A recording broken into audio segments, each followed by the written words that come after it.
Este predicador sorprende a todos en la iglesia luego de dar una de las explicaciones más hermosas sobre la palabra de Dios. La palabra es descrito en la palabra como un martillo. La palabra se describe en la palabra como un fuego. La palabra se describe en la palabra como una espada. No es razonable que si he predicado la palabra, habrá gente martillada, a la que le guste o no, las rocas se hacen pedazos. No es razonable suponer que si he predicado la palabra, habrá quienes se sientan traspasados por la espada del Espíritu. No es razonable suponer que habrá quienes que han sido fríos y sin pasión, que serán prendidos e incendiados por Jesucristo. Y si he predicado la palabra, es sensato pensar que he predicado la palabra y nadie ha sido aplastado, nadie ha sido traspasado y nadie haya sido encendido. Yo pensaría que es mucho más seguro suponer que cuando nada de eso sucede, entonces no he predicado la palabra. Amado hermano, quiero hacerte una pregunta. ¿Alguna vez has sido traspasado por la verdad de la palabra de Dios? ¿Alguna vez has sido convencido de tus pecados secretos por la predicación de la palabra de verdad? ¿Alguna vez has sido puesto de rodillas porque has sido golpeado por la palabra de Dios? Si la respuesta a esas preguntas es no, entonces necesitas tomarte un tiempo para evaluar y examinar tu vida y también pensar en el tipo de predicación a la que estás expuesto cada día. Porque vivimos en una época donde los predicadores son en su mayoría personas complacientes. Tienen menos miedos en torcer la palabra de Dios y en ofender a los pecadores con la verdad. Tienen poco miedo en decir frases como lo que dijo Jesús, nunca te conocí. Tienen muy poco miedo en ser fieles. Tienen muy poco temor al Señor de señores y Rey de reyes. Tienen muy poco temor de llevar a millones de personas al infierno. Tienen muy poco miedo en dejar de lado la predicación del Evangelio verdadero y reemplazarlo por mensajes de prosperidad, de salud, de riquezas. La Biblia dice en 2 de Timoteo 4, porque vendrá tiempo cuando no sufrirán la sana doctrina, sino que teniendo comezón de oír, se amontonarán maestros conforme a sus propias concupiscencias y apartarán la verdad del oído y se volverán a las fábulas. Pero tú, sé sobrio en todo, soporta las aflicciones, haz obra de evangelista, cumple tu ministerio. El espíritu del engaño hará que muchas personas ya no tengan discernimiento del error y la verdad. Enseñar es informar. Predicar es convencer. El maestro informa a los que lo escuchan de cosas que tal vez no sepan, pero el predicador encuentra a la gente aquí y sabe que pertenecen allí. Y al predicar los mueve de donde están a donde pertenecen. Ahora, sé que eso no es lo que algunos de ustedes piensan. Escuchamos decir esta mañana, la enseñanza y la predicación son las mismas palabras que se usan. Bueno, puedes usarlas indistintivamente y no voy a intentar, y te corrijo si quieres, pero si quieres ser un tonto, esa es tu elección. Pero sé que en toda esta nación hay personas que van a la iglesia y salen decepcionadas. En muchos casos, sus cabezas están tan llenas de información que nunca actuaron en consecuencia. Estamos en el punto de sobresaturación.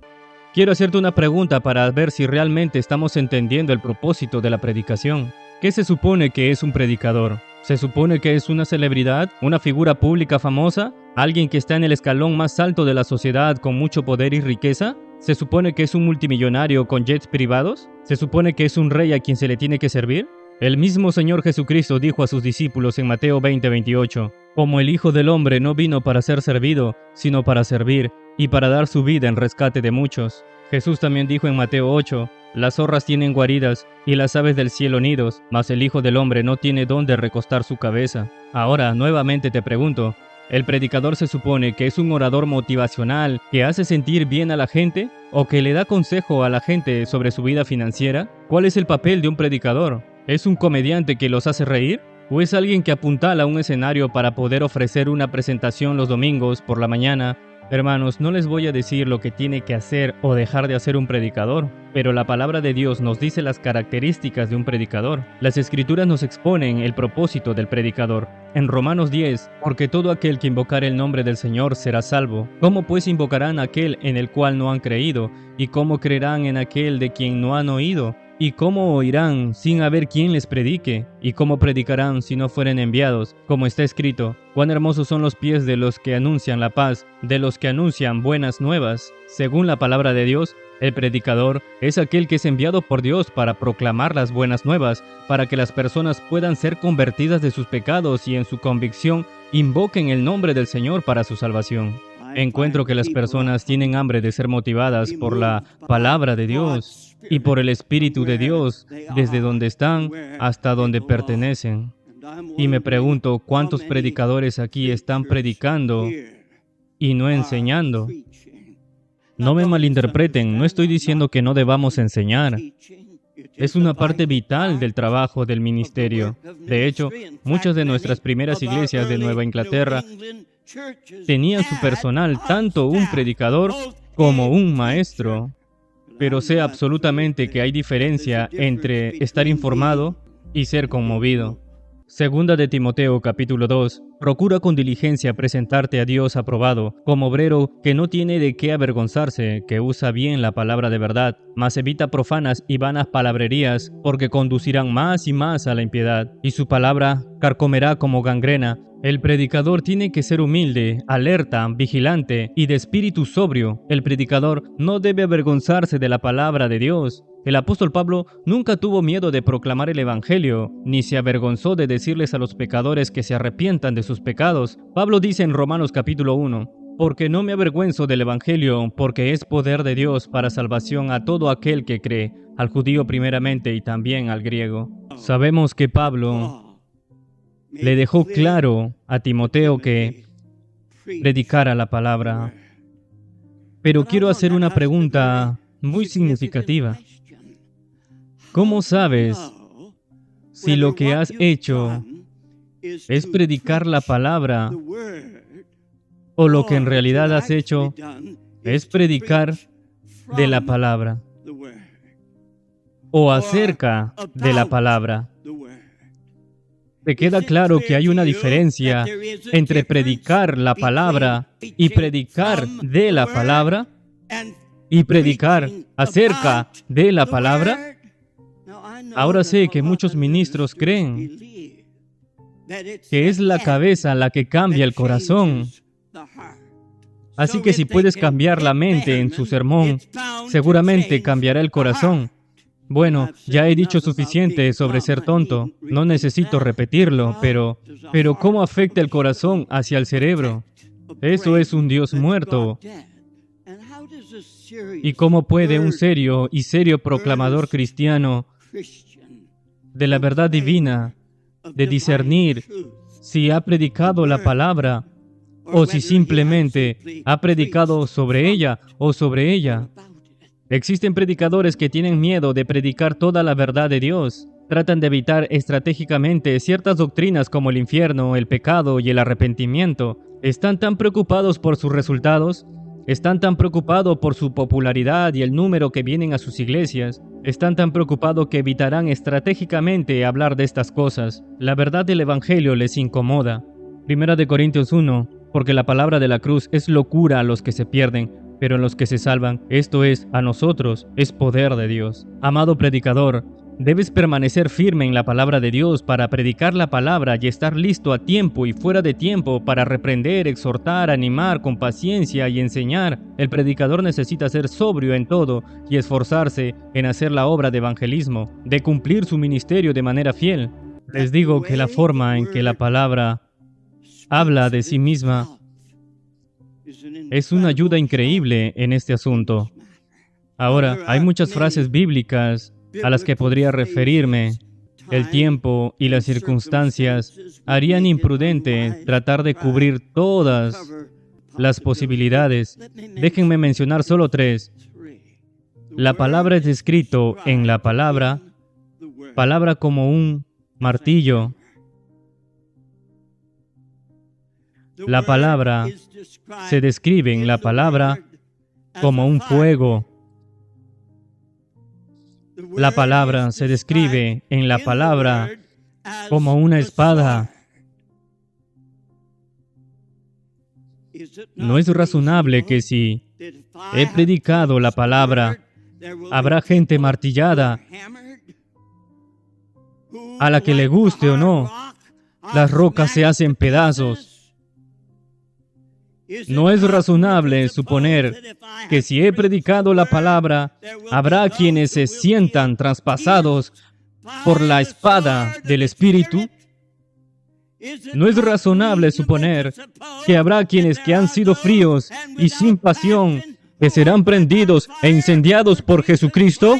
Y si he predicado la palabra, es sensato pensar que he predicado la palabra y nadie ha sido aplastado, nadie ha sido traspasado y nadie haya sido encendido.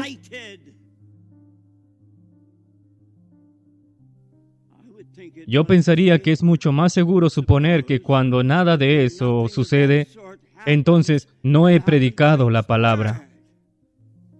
Ahora, esto no es un tema que afecte simplemente a los predicadores, porque, como ya he dicho, multitudes me han informado de la profundidad de sus preocupaciones personales, de que realmente no están siendo ministrados.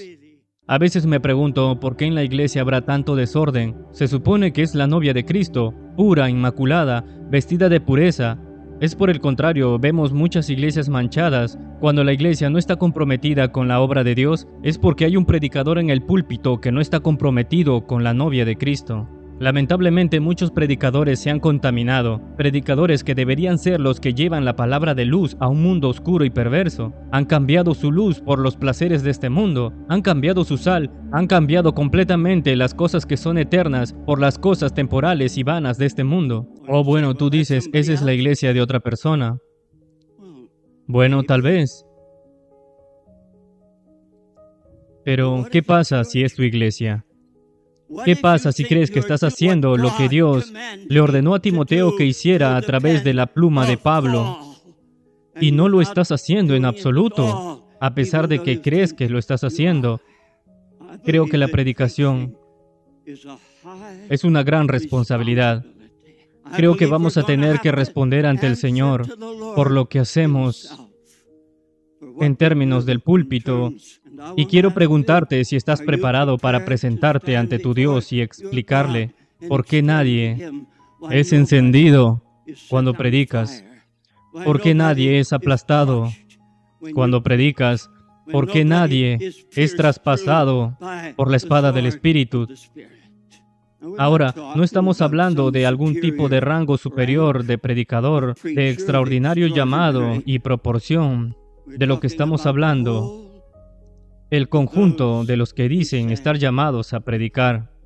En Santiago capítulo 3, hermanos míos, no os hagáis maestros muchos de vosotros, sabiendo que recibiréis mayor condenación, porque todos ofendemos muchas veces. Si alguno no ofende en palabra, este es varón perfecto, capaz de refrenar todo el cuerpo. Para todos los que son predicadores, hay un juicio más estricto para ellos, porque la palabra que ellos exponen no son para los mismos predicadores, sino para una congregación, para la novia de Jesucristo, cuyas almas deben dar cuenta ante Dios. ¿Puedes imaginarte que un día te pararás delante del Dios Todopoderoso y tendrás que rendir cuenta de tus predicaciones, de toda palabra que salió de tu boca? ¿Estás listo para presentarte ante tu Dios? Lamentablemente, muchos predicadores han engañado voluntariamente a la gente por dinero, popularidad y fama. Ellos tienen engaños, falsas curaciones y falsas palabras de profecía. Eso es condenatorio. ¿Crees poder hacer eso y de alguna manera escapar al juicio de Dios? Judas, versículo 13. Fieras ondas del mar, que espuman su propia vergüenza, estrellas errantes, para las cuales está reservada eternamente la oscuridad de las tinieblas. Verás que aquellos de nosotros que predicamos el Evangelio, no estamos aquí para entretenerte, no estamos aquí para hablarles de cosas temporales, de cómo pueden sacar lo mejor de esta vida presente. No me preocupa esta noche tu autoestima.